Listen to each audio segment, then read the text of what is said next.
feeling like those mindset hacks and morning routines aren't quite cutting it in 2025. Yeah, like something's missing. Exactly. You're definitely not alone. The real issue might be, well, your brain's slightly outdated wiring. Maybe it's time for an upgrade. Welcome to the deep dive. Forget scrolling through endless self-help stuff today. We're going straight to the source code.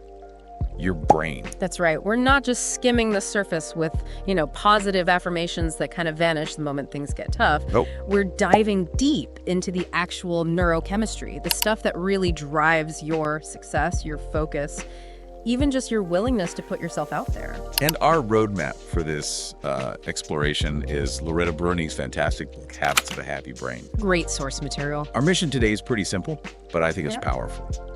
We want to equip you with real, actionable strategies, ways to rewire your brain for, let's say, greater wealth, laser-like focus, and the confidence to step into your full visibility. We're talking about getting your brain's engine running on high-octane fuel for the demands of right now for 2025. Yeah, exactly. We'll be looking at how to really dial in your focus, how to conquer that fear of being seen. Which is huge for so many people. And essentially, how to flip the switch on your brain's inherent success circuitry, ready to plug in. Absolutely. Let's start with something fundamental. Motivation. And that brings us straight to dopamine. Okay, dopamine. Yeah. We hear about it all the time, the pleasure hormone. Yeah. Right? But Bruni's work suggests it's more about the pursuit, the achievement of things we think are essential. Precisely. Think of it less as just feeling good and more as the brain's signal saying, go get that. That's important. It's the reward for making progress towards something you need or want. The brain's go-getter signal. I like that. Exactly. Now think about 2025. We are just swimming in a sea of digital temptation. Constant notifications, social media feeds, literally designed to hook us. What's the risk there for our dopamine system? It feels like our brains could get a bit lazy. Like, why chase a big, difficult goal when you can get that tiny little dopamine squirt from a notification? Right. That's such a good way to put it, a dopamine squirt. It's like being constantly snacky on digital junk instead of, enjoying a proper, nourishing meal of accomplishment. That's a perfect analogy. These easy digital hits can create a cycle where we just seek more quick fixes, and that can actually desensitize us to the bigger, more satisfying rewards from, real achievements. Training your brain to prefer candy over steak. Pretty much. So, okay, what can we actually do about this? How do we fight back? Right, solutions. The identity action plan in the source material starts with something called a dopamine fast. 20 minutes, digital detox first thing in the morning. Yeah. Honestly, that sounds a little daunting. What's the idea behind it? It's about resetting your brain's baseline for the day. Just giving it a break from those immediate, easy digital rewards. It lets your brain become more receptive, more sensitive to the dopamine hit you get from actual accomplishments later on. Ah, okay. Like clearing the palate before a good meal so you actually taste the food. Exactly that. You appreciate the real stuff more. Okay, I can see the value there. So after this brief digital pause, what's the next step? Then it's about focusing on setting crystal clear daily objectives. Now, these don't have to be huge, earth-shattering things. Right.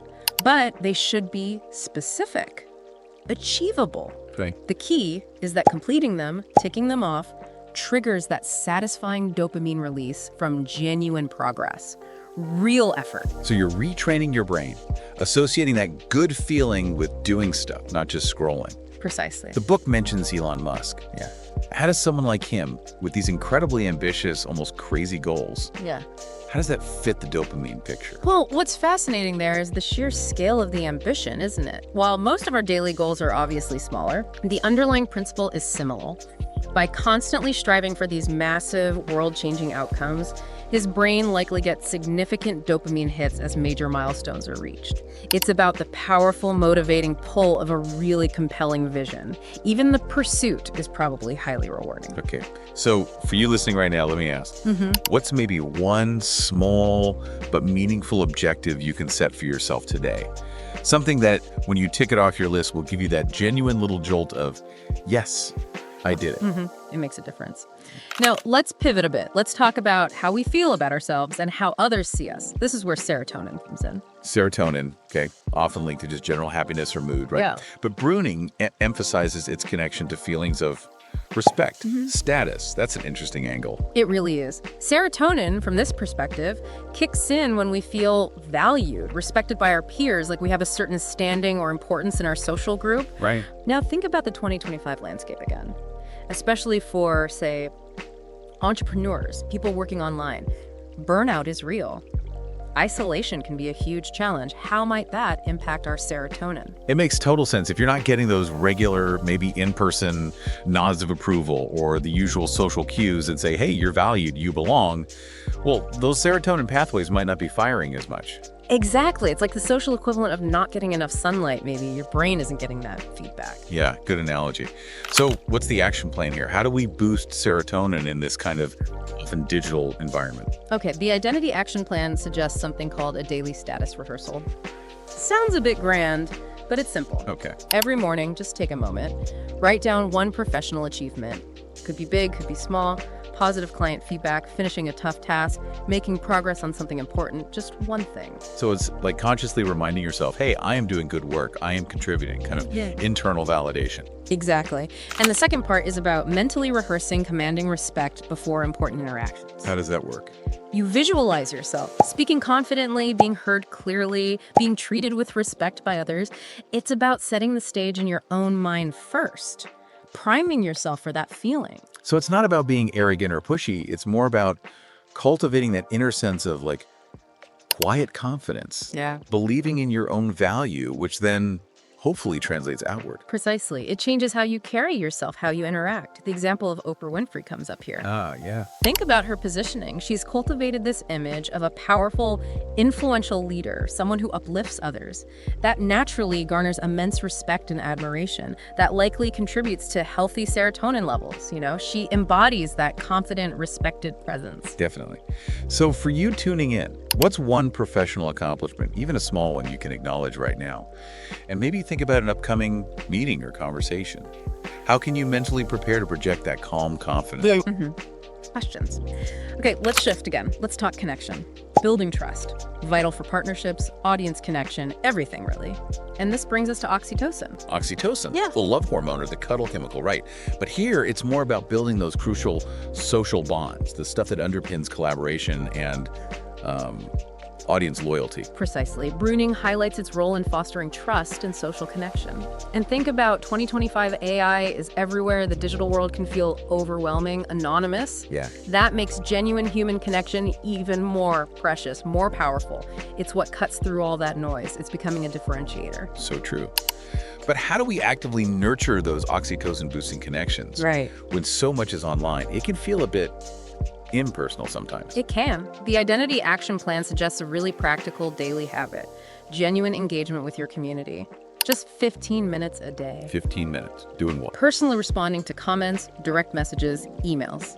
The key word is genuine, not canned responses. Real, individual, human moments, even if they're digital, showing you're actually listening and care. That feels much more impactful than just like broadcasting messages out there. You're creating actual threads of connection with real people. Exactly. Yeah. You're building trust one interaction at a time. Alice Hormozy is a great example of this, isn't he? Oh, definitely. His success seems massively built on that kind of intense community engagement. Absolutely. He's fantastic at fostering this strong sense of community. He doesn't just put content out. He's constantly interacting, answering questions, being present. That's a huge oxytocin amplifier. It builds incredible loyalty and trust. Yeah, you feel like you know him. So for you, our listener, where can you deepen connections within your own network, your audience? Who could you reach out to today with just a genuine comment or a thoughtful response? Great prompt. Okay, finally, let's talk resilience. The ability to bounce back, keep going when things get tough, so crucial. And this is where endorphins come in. Endorphins. Okay, we usually think runner's high, right? That feeling after intense exercise. But pruning points to their role in masking pain, enabling us to push through challenges, physical and mental. Exactly that. Endorphins are released when we push past our comfort zone physically or sometimes even mentally. They help us endure discomfort. And in the, let's face it, pretty unpredictable entrepreneurial world of 2025, that resilience is just non-negotiable. Absolutely. Setbacks happen, change is constant. It's how you navigate it. Right. So how can we intentionally trigger endorphins to build that mental toughness? I mean, I'm not sure I can run a marathon every day. No, neither. The Identity Action Plan suggests incorporating strategic high-intensity workouts or even focused breathwork routines. The key is strategic, maybe doing them before you tackle a high-pressure task or a difficult conversation. Okay. So it's like giving your brain a little resilience boost beforehand, a shot of "I've got this" before you even start. Precisely. You're tapping into that natural pain-masking, endurance-boosting system. The example used is Navy SEALs, which is obviously extreme, but illustrates the point. Right. Their intense physical training, those rituals, it's partly designed to flood their systems with endorphins, building incredible mental fortitude, the ability to perform under insane stress. Exactly. It's about training your body to handle discomfort, which directly translates to greater mental resilience.